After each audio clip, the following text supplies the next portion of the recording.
サルどうも、今回はですね、牛肉を使った料理です。月に一度はちょっとこういった牛肉が食べたくなりますからね。贅沢に調理していこうと思います。作っていくのはペッパーステーキ。フランスではステークをポワブルノワなんて言ったりもしますが、僕が非常に好きな料理の一つです。使用するのは和牛のヒレ肉で但馬牛という品種です。知り合いがちょうど使ってましてね、それで非常に美味しいからぜひどうだっていうので、僕も使ってみたらこれがねまたすごく美味しかったんですよね。それで気に入って以降使ってます。但馬牛っていうのはそもそも兵庫県の純血の血統を守り続けてる牛のことです。これ僕も最近知ったんですけどね、但馬牛っていうのは神戸牛の元牛なんですよね。元となってる牛。但馬というだけでもそもそもこう血統が優秀で厳格に管理された飼育環境で育つんですけども、そこからさらにこう厳しい基準を満たして、審査に合格した但馬だけが神戸ビーフを名乗れるということらしいですね。はい。ということで日本三大和牛の一つであり、欧米を中心に牛肉の最高峰と言われている神戸ビーフはこういった成り立ちがあるそうですね。少し牛肉について掘り下げて話をしましたが、調理に戻ると、この玉ねぎはソース用ですね。ソース用にみじん切りしておきます。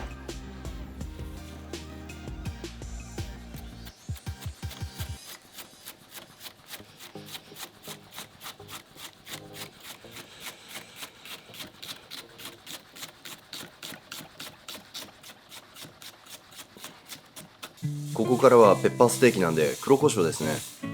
これは鍵になってくるんで黒胡椒の準備に入ります。粗挽きと言えばいいんですかね。こうミニョネットって言ったりするんですけども、ミニョネットノアっていうと大体こういうような形でフランス料理の現場では用意します。すり鉢でもいいんですけどね、基本的にはああいうような鍋の裏とかで押しつぶすのが一般的なんじゃないですかね。そしてザルでこしてあまりにも細かい部分っていうのは、今回は使わないです。使わないというかソースとかね、そういった用途を変える必要があります。これやっぱね粗い方がいいんですよね。粗くてその粗さが均一な方が仕上がりがいいと思います。で少し牛肉は今回縛ったんですけど、これはね牛ヒレ肉を使った時なんで、サーロインとかだったら、そんなにねこう紐で縛る必要はないので、参考程度にしてもらえたらと思います。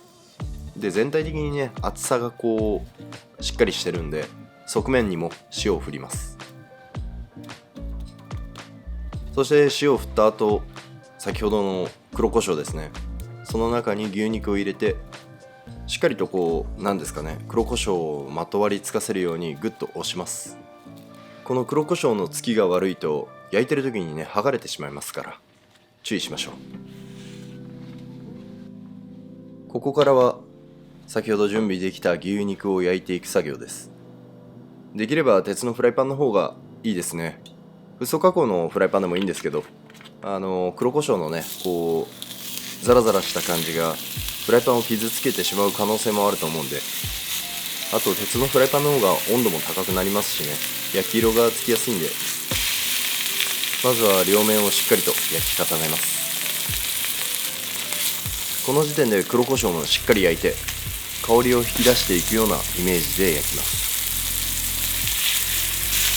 これだけの厚みがあるんで側面もしっかりと焼き色をつけておきましょう。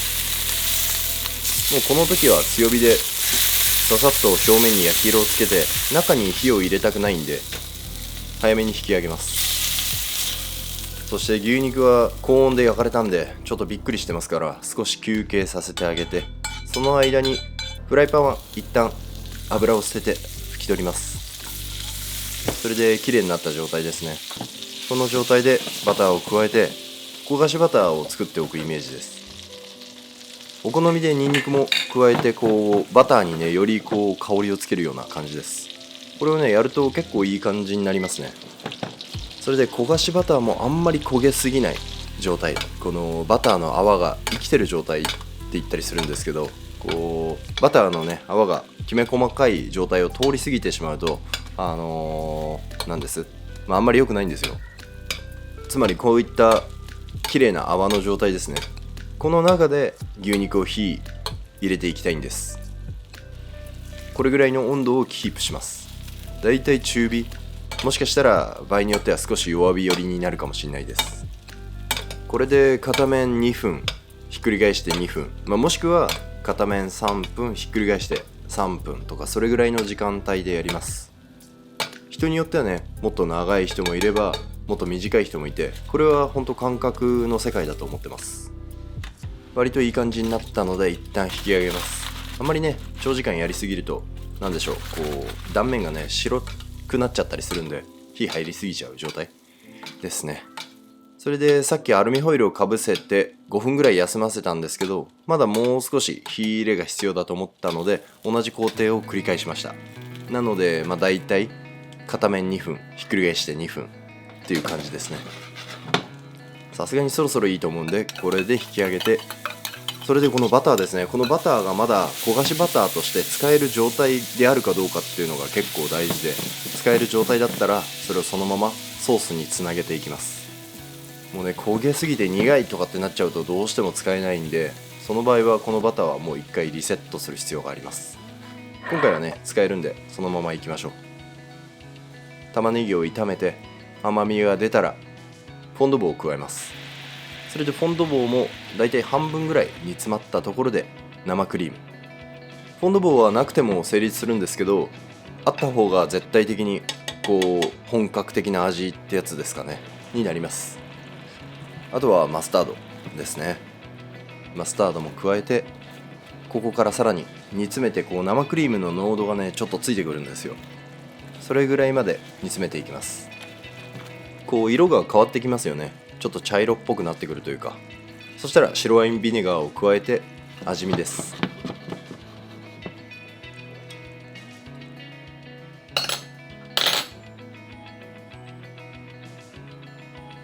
よし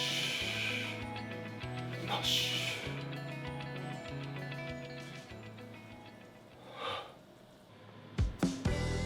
そしたら盛り付けドレッシングいきましょう。もうこのねソースがとにかくポイントですね。ソースが主役と言っても過言じゃないですね。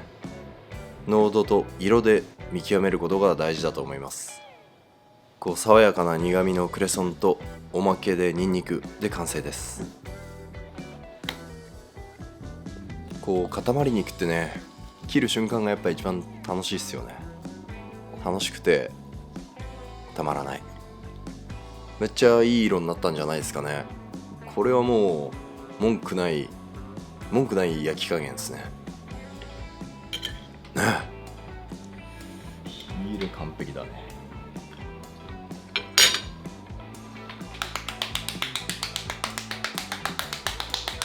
いやー、こんだけねこの黒胡椒をまぶしてるのに辛すぎない、後を引かないスキッとしたような感じ、爽やかさすら感じます。めちゃくちゃいいっすね。ソースがまた合うんだよな。全然くどくない。この但馬牛のうまみがすごくて、この仕立てでも白米を食べたくなるっていう。しかも絶対に合う。ああ、なんでこんなうまいんだこれ。よくわかんないぐらいうまい。謎。